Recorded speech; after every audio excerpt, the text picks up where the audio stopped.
আপনারা দেখছেন SR24x7 news. পবিত্র রমজান মাস উপলক্ষে কলকাতার 43-এর মেরিন ক্লাবে আয়োজিত হয় দাওয়াতে ইফতার।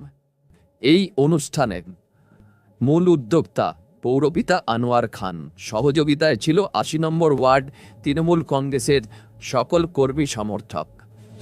এই ইফতার অনুষ্ঠানে প্রায় ২৫০০ মানুষের উপস্থিতি লক্ষ্য করা যায়।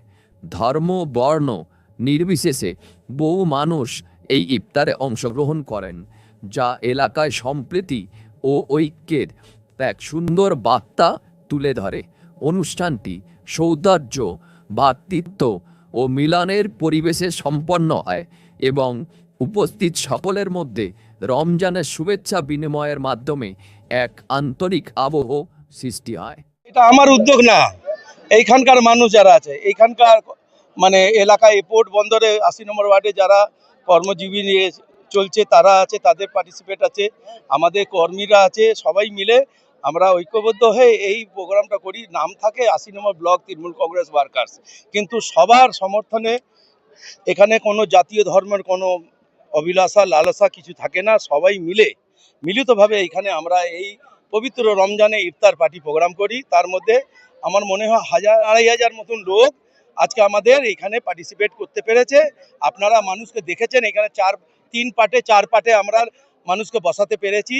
তার সাথে সাথে দেখুন আমার দাদা আছে সতেন্দ্র সিং, যিনি মহেশতলা ১ নম্বর মহেশতলা উনি কাউন্সিলর, বুঝেছেন, মিউনিসিপ্যালিটি কাউন্সিলর। আমার দাদা হচ্ছেন অভয় নারায়ণ সিং, এখানকার বিখ্যাত বিজনেসম্যান।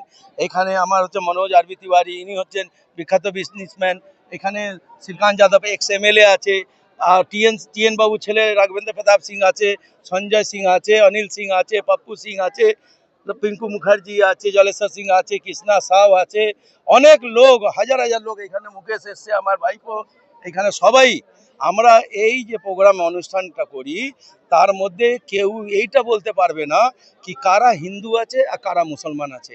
আপনি বলুন, আমি মুসলিম আছে, টুপি লাগিয়ে আছি, আর এইখানে উনি হিন্দু আছেন, উনিও টুপি আমরা দু ভাই যদি দাঁড়িয়ে যাই, আপনি বিশ্বাস করবেন কি সত্যিকার আমরা কি হিন্দু আছি না মুসলমান? এটা হচ্ছে আমরা হচ্ছি মানে মানসিকতা, মানুষের প্রেমী। আমাদের মধ্যে কোনো ভেদভাব নেই, কোনো ভেদাভেদ নেই। আমরা শুধু মানুষকে নিয়ে চলি আর মানুষের সেবার বিশ্বাস রাখি। এটাই হচ্ছে ভারতবর্ষের সব থেকে সেরা, যেটা হচ্ছে পোর্ট বন্দরের মধ্যে ৮০ নম্বর ওয়ার্ড। সেটা পরিমাণ করে দিয়েছে কি এইখানে যারাই জাতীয় ধর্ম নির্বিশেষে যারা মানুষ আছে তাদেরকে নিয়ে আজকে ইফতার পার্টি মেরিন ক্লাবে আমরা করলাম।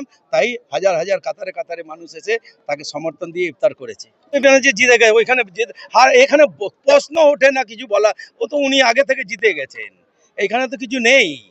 ও হাওয়া বাতাস আসে চলে যায়, আর তারপরে আসবে নাকি? দুদিন হবে, 24-29 হয়ে খেলা শেষ, 23-29, তারপর এখানে আর কি ওইখানে মমতা ব্যানার্জি অলরেডি খেলা সমাপ্ত করে দিয়েছে। আজকে ডিএ ঘোষণা করে দিয়েছে, আজকে অনেক সব কিছু করে দিয়ে যারা যারা মনে একটা ছিল তাদেরকে আজকে খুশি করে দিয়েছে। আজকে ঈদের গিফট দিয়ে দিয়েছে তাদেরকে। আর কি চায়? হওয়া উচিত না, কেউ যে কোনো দল করুক না কেন। এখানে তো আমার ওয়ার্ডের মধ্যে প্রচুর বিজেপি ভাইরা যারা আছে আমাদের সঙ্গে বসে এখানে সব সময় থাকে, খাওয়া দাওয়া করে, নিমন্ত্রণে আসা যাওয়া করি আমরা, কারোর সঙ্গে তো কোনো ভেদাভেদ নেই। এই আচরণ করা উচিত না, যে কোনো দলের হোক। এটা আমি তীব্র নিন্দা করছি। এইটা করা উচিত না, কারো বাড়িতে ইট পাটকেল ফেলা, তাকে হেনস্থা করা, এটা উচিত না। এটা আমরা সত্যি নিন্দা করছি। তবে জি একবার বলেছিল বদলা নয় বদল চাই। তিনি নজরুল গীত, রবীন্দ্রসঙ্গীত গাইয়ে সারা কলকাতাবাসীকে ট্রাফিকে সিগনালে গাইয়ে শুনিয়ে দিয়েছেন। সে যদি যে নজরুল আর রবীন্দ্র ঠাকুরের যদি সঙ্গীত গানগুলো শোনায়, সে কি বদলা নিতে পারে? ইম্পসিবল। এটা কথার কথা আছে, কিন্তু কেউ কিছু করতে পারবে না। সরকার আসবে, আবার আসবে, আবার সেই দিনে 2011, 2016, 2021, 2026 সেই ধরনের কাজ হবে, মানুষের পরিষেবা করা। আসসালামু আলাইকুম, ঈদ মোবারক হোক, ঈদ মোবারক। এই তো হয়ে গেল। আমার দাদা অভয় নারায়ণ সিং, সতেন্দ্র সিং, কৃষ্ণা সাউ, মুকেশ যাদব, মনোজ আরবি তিওয়ারি, এইখানে কত লোক আছে দেখছেন। একটা আনোয়ার, এখানে কত হিন্দু, সব রাজপুত, ব্রাহ্মণ, সাউ বনিয়া আছে, কায়েস্ত আছে, সবাই তো আছে এইখানে, ব্রাহ্মণ আছে। এই কুলের মধ্যে থেকে যদি আমাকে চিন্তা করতে হয়, তাহলে তো আমি আর এখানে রাজনীতি করতে পারবো না, মানুষের সেবা করতে পারবো না। তাদের আশীর্বাদ রয়েছে, আমি আছি এইখানে, তাদের আশীর্বাদে ধন্য আমি আছি কি তারা আমাকে প্রেমের বাধায় বেঁধে রেখে এইখানে পাবলিকের মানুষের সেবায় কাজ করায়। হিন্দু মুসলমান এক हो, এক हो। पश्चिम बंगाल जो है बुद्धिजीवी राज है। पहले से ही यहाँ हिंदू मुस्लिम सिख ईसाई कोई भेदभाव नहीं है। धर्म सबका अलग अलग है, उत्सव सबका समान है। तो दीदी का हम लोग सैनिक है। सब कोई मिलकर यहाँ पर देखे जो 80 नंबर वार्ड के काउंसिलर अनवर भाई के यहाँ इफ्तार पार्टी हुआ, इसमें हिंदू भी है मुस्लिम भी है। हिंदू में भी सभी जाति के लोग आते हैं, उनसे प्रेम है। तो ये तो पोर्ट अंचल इलाका मिनी भारत है, यहाँ सभी धर्म के लोग रहते हैं। खुद यहाँ के जो विधायक है, जो मंत्री भी हैं और मेयर भी हैं, जब हम लोग वहाँ जाम हरि कीर्तन करते हैं तो आकर तिलक लगाते हैं, रक्षा सूत्र बनवाते हैं। तो यही तो हिंदू मुस्लिम का भाईचारा है।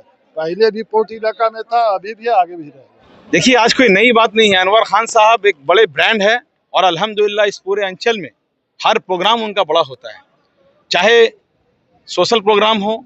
और आज दावत इफ्तार रमज़ान का महीना, इस मुबारक महीने में जिस तरह से उन्होंने वापस से संस्कृति को बचाने की कोशिश की है, बंगाल की जो असल संस्कृति है वो इस दावत इफ्तार में आपको नज़र आ रहा है। एक तरफ हमारे बड़े भाई, हमारे गार्जियन श्रीकांत भैया बैठे हुए हैं, दूसरी तरफ हमारे इफ्तिकार अंकल बैठे हैं, दूसरी तरफ हमारे सदाब सिद्दीकी बैठे हैं, तो एक तरफ राम जी बैठे हैं, शंकर जी बैठे हैं। ये जो कल्चर है, यही बंगाल की खूबसूरती है जो अनवर खान साहब ने दिखाने की कोशिश की है कि हम लोग एक प्लेट में खाते हैं। अभी एक ही प्लेट में हम भी इफ्तार करेंगे और हमारे श्रीकांत भैया भी करेंगे। यही हमारा कल्चर है। मजहब नहीं सिखाता आपस में बैर रखना। हिंदी है, हम वतन है हिंदुस्तान हमारा। हमारे चचा अनवर खान साहब के लिए दिल से दुआ करते हैं, अल्लाह उनको इसी तरह काम करने का जज्बा दे, उनको सेहत दे और आने वाले वक्तों में उनके ऊपर और बड़ी जिम्मेदारी है। इलेक्शन सामने है और खास करके इस अंचल में उनके ऊपर एक बड़ी जिम्मेदारी है। हमारे लीडर, हमारे गार्जियन जनाब फिरहाद हकीम साहब का भरोसा उनके ऊपर बहुत ज़्यादा है।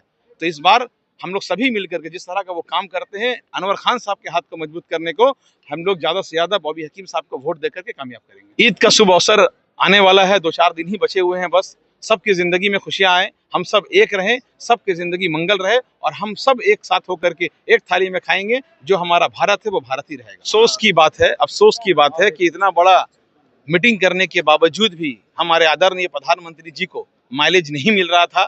इसलिए हमारे लीडरों के घरों के ऊपर हमला करा के माइलेज लेने की कोशिश की गई। मगर बंगाल इस कल्चर को नहीं मानता है। बंगाल गंगा जमुनी तहजीब को मानता है। यहाँ अमन का जगह है, शांति का जगह है। ईंटा चलाने का, पत्थर चलाने का यूपी और बिहार में रहेगा, बंगाल में नहीं।